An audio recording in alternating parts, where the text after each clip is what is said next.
Yeah, Lori, we're talking about what's often referred to as felony murder. This is when a death, or that murder really, occurs in connection to a serious felony being committed. That would include rape, arson, or burglary, for instance. The courts gave lawmakers until tomorrow to come up with an appropriate punishment, and that was months ago. While there has been a development today about the deadline, it is approaching tomorrow, and lawmakers at this point are still disagreeing about what to do. This moves the process forward and meets the deadline. House Majority Leader Matt Bradford had that to say after House lawmakers rewrote a Senate proposal for second-degree murder sentencing.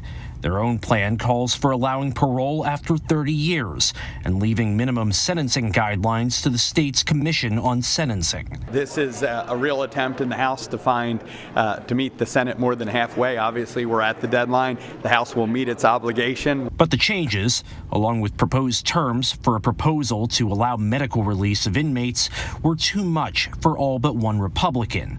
And the legislation passed by the slimmest of margins, largely on the support of House Democrats. The comfort is this is not a bill that's becoming law. It is not going to be accepted over in the Senate, and now we simply have to wait and see what happens when this deadline passes. House Minority Leader Jesse Topper accused Democrats of trying to pass something before the deadline to avoid blame.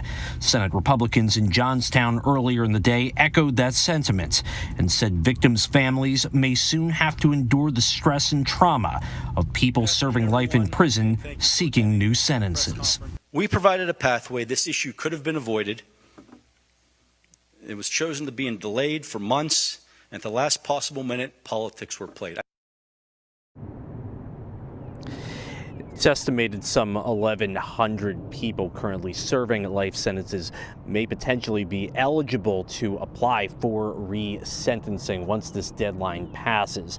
Now, we should get to that late-breaking development. Allegheny County's district attorney appealing the state Supreme Court to extend their stay on the ruling.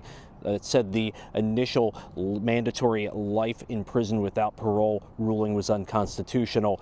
We will see what happens with that. There's no indication at this point whether the court will grant an extension. Here at the state capitol, Tom Lehman, WGAL News 8.